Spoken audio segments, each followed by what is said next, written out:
Que Dios los bendiga, mis queridos hermanos, guerreros de Cristo Internacional. Mi nombre es Jairo Ávila y pues quiero que hoy podamos dialogar acerca de un tema muy interesante. Es creyendo a lo imposible.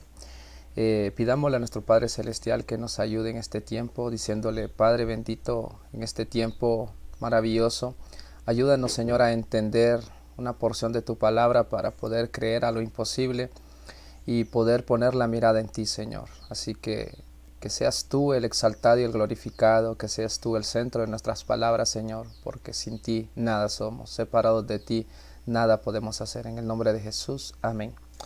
Bueno, amados hermanos, en este tiempo queremos hablar acerca de una palabra que está en Marcos capítulo 9, verso 23 y 24.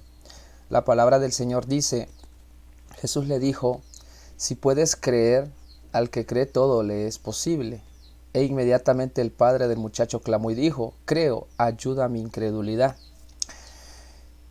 Esta palabra yo la titulo creyendo a lo imposible, porque muchas veces nosotros necesitamos que Dios nos ayude a creer a lo que parece imposible.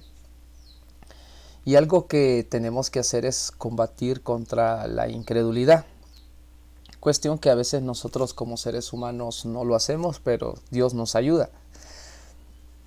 No sé si ustedes sabían que toda injusticia es pecado, o no creer en la palabra de Dios es pecado. Por ejemplo, nosotros vemos a través de las escrituras cosas que Dios nos dice que Él va a hacer, cosas que dice el Señor que hagamos, que cumplamos, y a veces nosotros no lo hacemos. Ahora la pregunta es: ¿por qué no lo hacemos? A veces nosotros no cumplimos a Dios porque si creéramos en Dios, si realmente le creyéramos, haríamos lo que Él dice. Pero a veces nosotros pensamos que el Dios que estamos alabando, ¿será que no existe? O solo lo adoramos, como dice la Escritura, de boca. La Escritura nos enseña que este pueblo de labios me honra, pero su corazón está muy lejos. Note que el hombre que vemos en esta escritura lleva a su hijo a Jesucristo. Había escuchado acerca de un Jesús que podía sanarlo, ayudarlo, liberarlo. Y muchas personas acusan al pobre hombre como de incredulidad. Le voy a decir que aquí podemos profundizar un poco más. Si el hombre no hubiese creído, no hubiese llevado a su hijo. Sencillamente él creyó en que este hombre le podía ayudar. Perdón. Y salió de su casa y salió en busca de un milagro. El detalle es que a veces las circunstancias nos llevan a un punto donde posiblemente nosotros no creamos. Dios se muestra en nosotros cuando nosotros pues no somos capaces de reconocer nuestras impotencias. Y Dios se puede mostrar en nuestras incapacidades. Hay una palabra que está en 2 de Corintios capítulo 12, verso 10, donde dice la Escritura: por lo cual, por amor a Cristo me gozo en mis debilidades, en afrentas, en necesidades, en persecuciones, en angustias, porque cuando soy débil, entonces soy fuerte. Entendiendo, mis amados hermanos, lo que el apóstol dice, por el cual, por amor a Cristo me gozo en mis debilidades. Estamos hablando que el apego del apóstol es hacia Cristo. Nosotros vamos a ser fuertes en medio de nuestra debilidad gracias a Cristo. Porque el reconocer que nosotros somos limitados, el reconocer que nosotros no lo podemos hacer y que nosotros nos dirigimos a Cristo, esto nos hace personas que entendemos que por nuestras propias fuerzas, por nuestras propias capacidades, no vamos a resolver el problema, la situación o la circunstancia de la cual estamos viviendo. Y por eso es necesario ir en busca de la presencia de Cristo, para que sea Cristo quien nos apoye en medio de las debilidades, afrentas, necesidades, persecuciones, angustias. Y dice el apóstol: porque cuando soy débil, o sea, cuando uno reconoce que realmente ahí es donde uno no puede hacer nada, entonces soy fuerte, porque entiendes tú que ahí en tu debilidad es donde Cristo se va a manifestar. Posiblemente este padre se dio cuenta que su hijo, que había sufrido por muchos años, él no podía ayudarlo, pero escuchó de uno que sí podía y por eso se movió de casa. Y como les digo, las circunstancias en el camino a veces nos llevan a pensamientos o de repente a situaciones que nos va bien, en vez de hacernos creer, nos hace más bien debilitarnos. Marcos en su evangelio muestra a un gran rey haciéndose siervo para el reconocimiento nuestro. Jesucristo es nuestro rey, nuestro Señor, pero también Él nos ha mostrado que es un Dios que sirve a los demás con misericordia, ayuda a aquel que está incapacitado. El Señor no anduvo predicando no solamente el evangelio, sino que también se compadeció, dice la escritura, de muchas personas que estuvieron en situaciones de las cuales ellos no podían salir. Una de las escrituras que a mí más me agrada es cuando una mujer viuda iba llorando su hijo, y dice la palabra del Señor que él se compadeció de esta mujer, sintió esa necesidad de ayudarle, fue hacia su hijo, lo resucita, lo levanta, lo toma de la mano y se lo entregó a su madre. Eso es algo maravilloso de ver.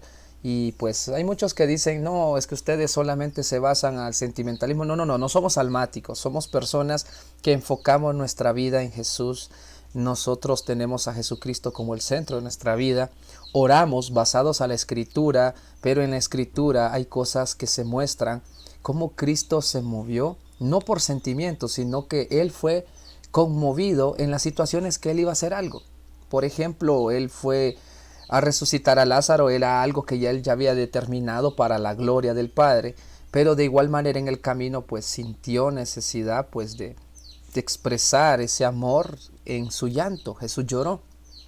No fue porque lloró, él hizo la obra, Él ya iba a hacer la obra. El detalle es que Él se muestra empático con nosotros, es un servidor que nos hace entender, que nos comprende, que siente lo que nosotros sentimos. El siervo viene de la palabra servicio, y Jesús dijo que Él vino a servir, y hoy desde el trono nos puede ayudar en nuestras circunstancias. A eso me refiero.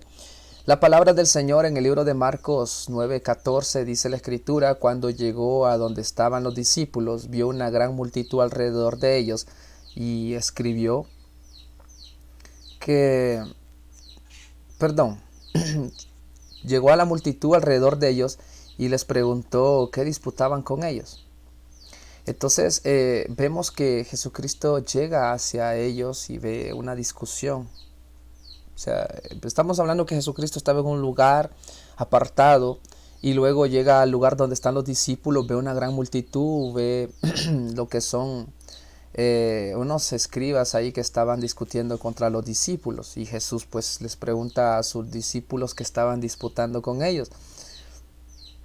Y pues a veces, amados hermanos, lastimosamente nosotros en este camino tenemos fracasos. Más que todo nosotros los que buscamos de repente alguna respuesta de Dios, de repente vemos personas que tú dices, esta persona anda con Dios, camina con Dios, entonces esta persona me puede ayudar. Y lastimosamente nosotros fijamos nuestra esperanza en una persona y no en Dios. Y cuando vemos que una persona fracasa, creo que ahí es donde la incredulidad toma paso para hacernos pedazos. Y pues aquí los discípulos habían fracasado en algo, y luego cuando vieron la oportunidad, los enemigos de la verdad se pusieron a atacarlos, y ellos pues estaban disputando contra estos varones por el fracaso de que habían visto en el momento. Veamos el verso 15 que dice la escritura en Marcos 9:15. Y enseguida toda la gente, viendo, se asombró, y corriendo a él le saludaron. O sea, se asombraron que vino Jesús ahí, y viéndole se asombraron, o sea, todas estas personas, y corrieron a saludarle. Pero Jesucristo, vean que no estaba observando a las personas, sino que iba directamente a los discípulos. ¿Qué disputan ustedes con ellos? Entonces, si usted cree que es interesante este tema, yo lo invito, mi amado hermano, a que sigamos viendo los otros videos para que podamos seguir dialogando acerca de este tema maravilloso, creyendo a lo imposible.